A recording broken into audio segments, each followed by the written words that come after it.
I had the strangest dream last night. My estranged brother, my middle brother, we were all at a family home. I didn't recognize it, but I knew it was a family home. You know how dreams are. He was trying to sell his van. And I'm just listening and going along, telling me, hey, I need to leave it here. Can you show it for me? And I'm like, sure. And he's telling me all about it. And I'm like, well, what's wrong with it? Because I figured, he's selling the van. There's something wrong with it, right? And he says, there's nothing wrong with it. I says, there's nothing wrong with it and you want $1,900. Yeah. I'm like, can I have the keys? I'm going to test drive it. I'm interested.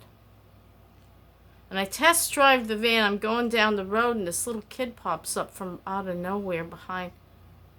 I'm like, what are you doing here? You're not in a seatbelt.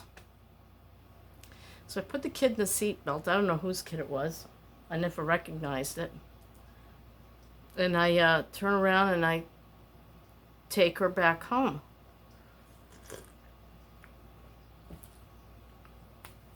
And I buy the van. Very strange. But anyway, so while Bonnie's visit here was very nice, memories came up that I had forgotten. One of them being pregnancy with Bonnie, and he's like, we spent 3 months at Huntington Beach, California in our camper. I'm like, I don't remember that. Probably because I'm getting dementia. And, knock on wood. And, he was telling me things that I didn't remember. I'm like, then where did we go? He said, we went north. Indeed, we went north. Oh, what an insanity. So I get pregnant with Bonnie. It was one of those vodka moments. I'd been in a really bad car accident. I think I've told this story before, but I don't think I ever went over the pregnancy with Bonnie part. Probably because I know most people are going to be flabbergasted. I had no prenatal care during that pregnancy. You're probably wondering, what? Look here, it was my 4th kid, okay? The only thing that went wrong was with Denny Jr., and that was a shoulder dystocia. And Bonnie would be a shoulder dystocia, which is a dangerous situation for the baby, but not for me. And so I'm pretty darn pregnant at this point when we make it out west. We'd spent the summer in a campground. And we were getting ready to, I said, I'm not changing my plans because of the car accident. I says, I'm not changing my plans. I'm going to Idaho, and I'm living on that damn mountaintop, and I'm going to be the Wilderness Family.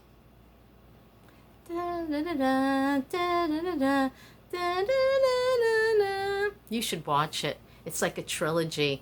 And it is so cool. And I used to watch it with the kids, not knowing that they were terrified of bears and mountain lions, etc. Because of the movie. I thought it was so cool when that hydroplane would fly in on that gorgeous lake. And I don't know where they were. Alaska? I don't know. Oh, and it was like paradise. And they were the only ones there. Well, that's probably not very true anymore because you can get in anywhere in any part of the wilderness. You can helicopter in, you can hydroplane in, you can snowmobile in. I would learn that going to Alaska and looking for my piece of wilderness. There wasn't any. So this mountaintop in Idaho was about as good as you could get. And oh my gosh, I got it for like $15,000, 30 acres back then. It was during a recession. And the bank just wanted to dump it, you know. The realtor was upset. Are you joking? You're taking it? She says, yeah. Probably I was the only fool to take. So I put $5,000 down and we made payments. So we're on the East Coast at this point, and did a few shows, and did the summer, and Dennis did his picking. He was the Great American Picker, the Greater American Picker. Only we didn't have a TV show. So they didn't do that back then. And yeah, I was like, nobody's touching me. I'm not putting my feet up in the stirrups. I'm not taking my pants off. No one's messing with me. Dennis, being Dennis, just let me have my way. And everything went along fine as pregnancies go. And I don't remember. It was the end of the season. It was like October. And I say, oh, I want to go to Idaho. Take me to Idaho. And Dennis just takes me. What was wrong with him? I would have been like, no, Nikki, you're going into an apartment until we have this baby. But he's like, okay, kids, get in the van, we're going. I can't imagine what my mother was thinking at that time. She probably was thinking, I'm going to miss my grandchildren. Why are you leaving? Why was I leaving? Well, you know, not to mention that we had dysfunction in his family, extended family, and my extended family. There were some good reasons for leaving. Families. Thank God my kids are normal, generally speaking.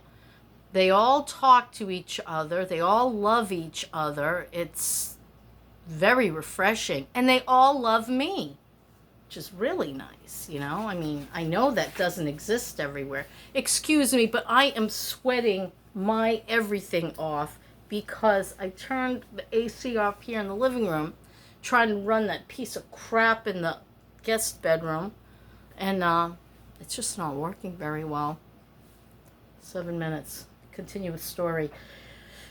So, yeah. Wow. So we're heading out across country. We had both vans. Was I driving? He was crazy. So, I was crazy. So he had, what was he driving at that time?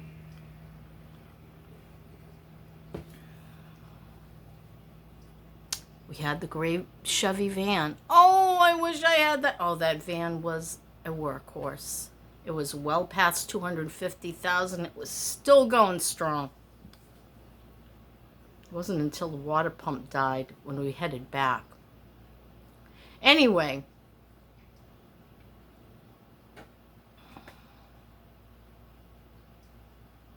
Oops.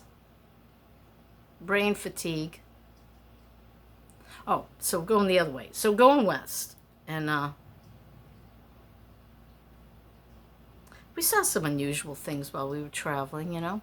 Like a meteor, I think it was. I still have my doubts about it, but someone said, oh yeah, meteors do that. So we're going down this stretch of just played flatlands, and all the big oil rigs are pumping out there in the fields. Very flat. Very wide open, no trees, nothing. And we're driving along. Were we in? How is it we were all together if we had two vehicles? Now I can't remember. No. We had sold, I remember now, we had sold my beautiful little Dodge conversion van. And we'd gotten a lot of money for it because we were in a wreck. they let us keep that in the trailer, which also got wrecked. And that was in that really bad car accident I got into with the kids. Ferret, bird, everything was in the car I was traveling, the van. And so we must have left the trailer behind, because I remember we had the camper and we had the gray van. We were all in it together. Yeah, I remember. Wow. My Shasta. Wish I would have kept this too. What a great trailer. Anyway, it would have been too big for me anyhow. I need like a 16, 17 foot total if I ever get one. So we're going along the oil fields, along the plains somewhere. I couldn't tell you where. And this this flaming blue light, very rounded, I'll never forget it, with a tail, it's following the van. And I'm like, oh my God, Dennis, pull over. And he's like, I'm just watching it and trying to drive and watching it. And we're watching this thing. I says, what is that thing? I'm thinking aliens, because I love the idea of aliens. And it's just coming along side. We're going along. And where the fence ends for the oil fields, it took a left turn. I swear, as I live and breathe, and no, I was not smoking marijuana back then. I just want you to know I was completely sober. But I was pregnant. So there could be, there's that. But the kids saw it too, and so did Dennis. Like, what the heck was that? So every now and then I tell people that story, and they'd be like, but one guy says to me, that was a meteor. I said, there was a meteor following the van and it took a left-hand turn? Really? Yeah, they do that.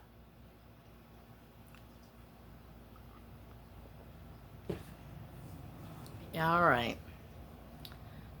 So, we stop in a little town called Laughlin, Nevada, and we'd stay there a couple of months. I can't remember when we did Huntington Beach. Was that after or before? I think Dennis was doing shows in the area, whatever was near Huntington Beach. Is that Los Angeles? I guess. Rachel might remember better than I'm having deep problems. And that's why I had my kids buy me this big book. I said, I want you guys, I'm going to send it to you. I want you all to start writing your memories down, so I'll have something to look at when I'm like old and I can't do anything else. Which I'm coming pretty close to now.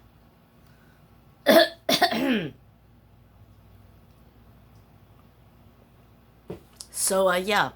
And, okay, so somewhere along that bizarre period of time, we stayed 3 months in our camper in Huntington Beach. Wasn't that a different time? I'm trying to remember. I don't know. Must have been the same time.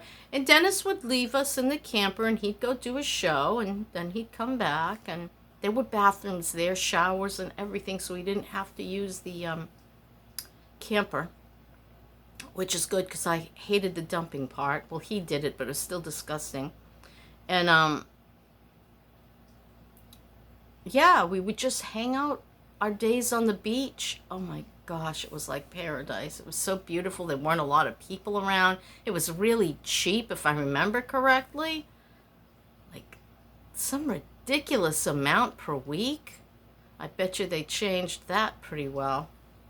And like Denny said to me a couple nights ago, he says, I wonder what it looks like now. Because, you hear all these troubles in California. I hope they kept that area nice. It was just beautiful.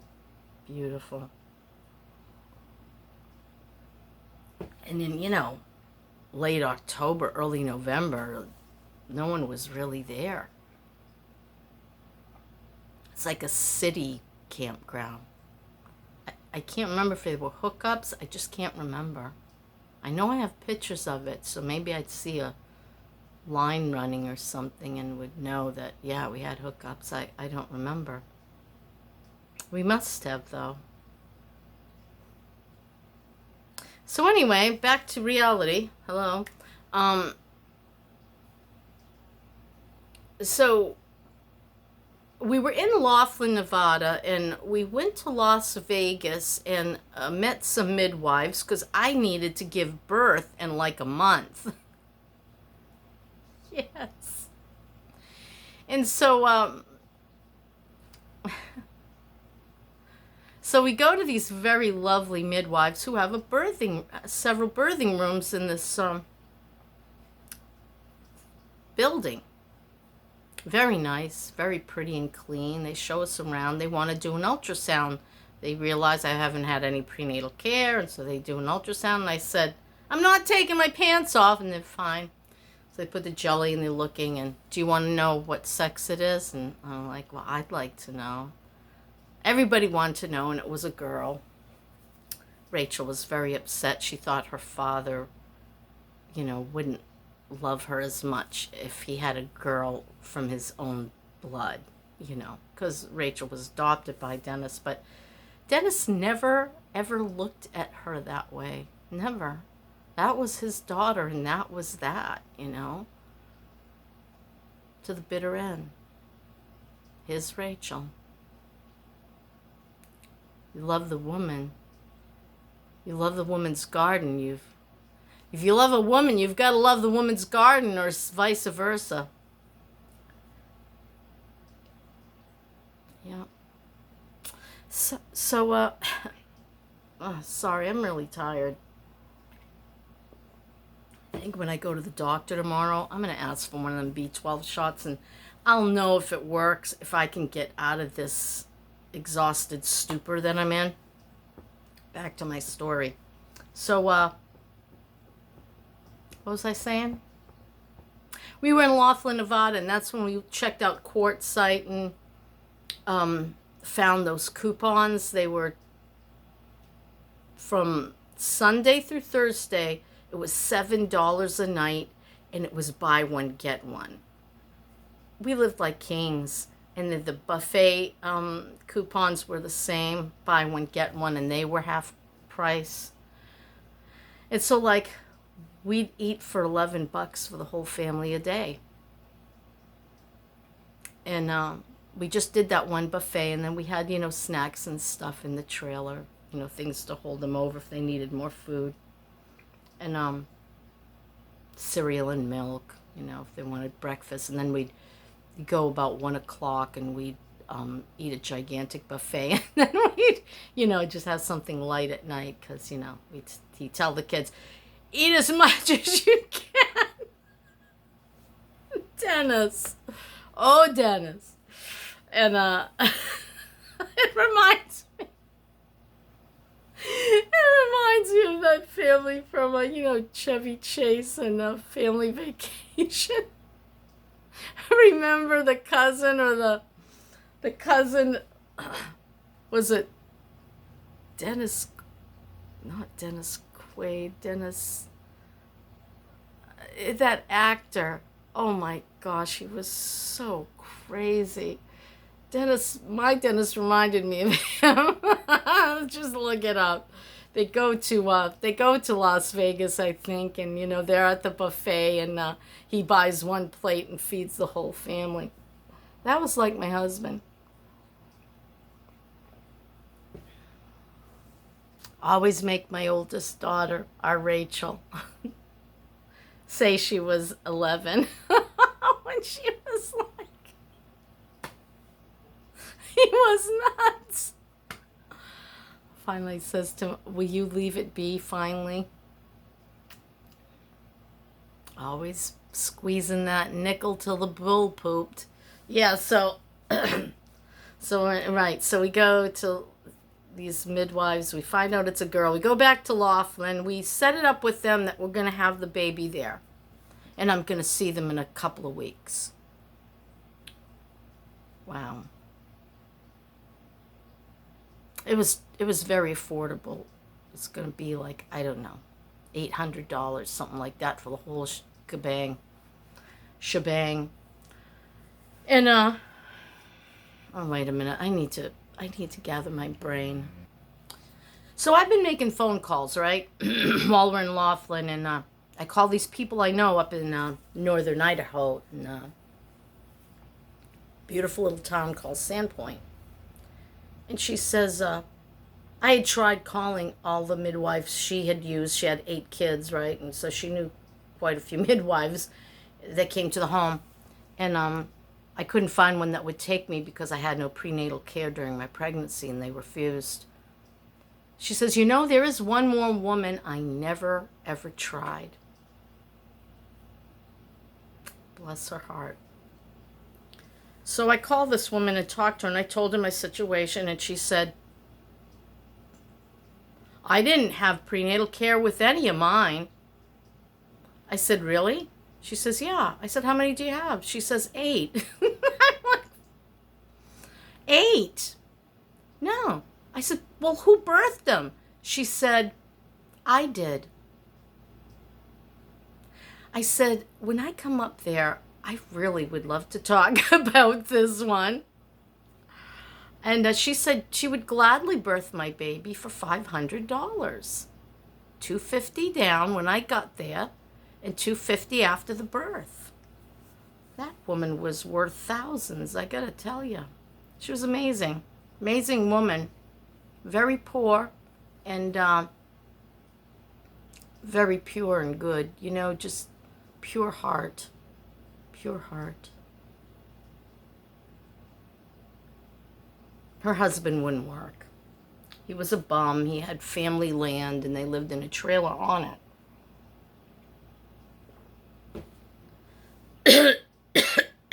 So, bless her heart. So, I says to Dennis, and so then I started calling around to try to find a place to rent. And I found a house, and back then, they didn't care about credit checks, nothing. They had a house, we wanted it, and they were going to put us in there, and I think it was like $800 a month, something like that, right on the river. Great little place. It was the top half. It was like a split level home. There was renters beneath us, and we were going to be above. There were only 2 bedrooms, so we gave Rachel the bedroom, and the boys slept in the living room, and Dennis and I had the bedroom, though once I had the baby, he was afraid to sleep in the bed with the baby, because I always kept my babies in bed with me. That's what I did. It was easy to breastfeed. So, but he felt scared, and, his sleep apnea was pretty bad at that time, and he was afraid he was going to crush her. Oh. I'm thinking of another incident with another child. We'll do that later. Things just come to mind while I'm talking, you know. So I says to Dennis, I'm going to call the midwives in Las Vegas and let them know I'm not going to be doing it. And so we headed north, and we had that rental. It was all furnished. I didn't have to buy a thing. There were towels and sheets. It was like a vacation rental, but it was winter, so we got it for a really good price. And I had my baby there in Sandpoint, Idaho. Sandy and I would get together and we'd talk. She came and met the family. We gave her $250. For years, I sent her money every Christmas because she saved my daughter's life during the birth. It was a shoulder dystocia, and Bonnie had died, basically, in childbirth, and Sandy resuscitated her. It's very traumatic. She told me when she got to the hospital and she was holding my baby in her arms, and the doctor said, "Hey, what's going on here?" She just started bawling. It was so much stress. She was amazing. So amazing. I think I'll find her address and write her a letter. I haven't written to her in a long, long time. Once Dennis got sick, I just stopped sending money and I stopped writing. I'm sure she wonders what happened. She means a lot to me, you know, even if I don't have contact with her. She was very important in my life at that time, and we'd write back and forth to each other. Yep. So that was the story of Bonnie's pregnancy, and whether you get it or not, I don't really care. That was me. That was then. That's how I was, and everything worked out fine. Of course, Bonnie's upper arm did break. Usually in a situation like that, it's the collarbone that gets broken. But, you know, in Sandy's desperate attempt to try to get in there and get that baby back out, because she, like, head popped out and then she went back in. And Sandy was having a very hard time because it's like my body closed up like I had delivered. And she had a very hard time. And when she finally did get her, she said, I felt the break. I felt the bone break as I was trying to get her out of there. I'm so glad that we didn't lose Bonnie, and I'm so glad we weren't in a hospital, and I'll tell you why, because they probably would have used one of those suction things they were using on babies' heads, and they were damaging babies' brains during the birth process. And yeah, I didn't want to go anywhere near a hospital, and except for when those horrible pains happened, I was like, take me to the hospital, and Sandy said no. She said, no, Nikki, there's nothing they can do any more than what I'm doing right now. She said, you can't have any drugs. You got to just get through this. And I did. And it was really tough. It felt just like I was being stabbed right through. It was different than any other birth pain I ever had. But Bonnie is now a beautiful 23-year-old with a good job and a great life ahead of her. A boyfriend that she's not quite sure about, but she's working it out. And I know she's going to be fine, because that's Bonnie. She pushes through, you know. That's my story, and I'm sticking to it, and oh my gosh, I almost spent a half hour on this. I should have done this in parts. Ah, well, c'est la vie. I haven't been much in the mood of making videos. So here's a makeup video of 28 minutes, and most people don't watch the whole thing, so. Okay. Thanks for watching. Thanks for being there. Talk to you later. Bye.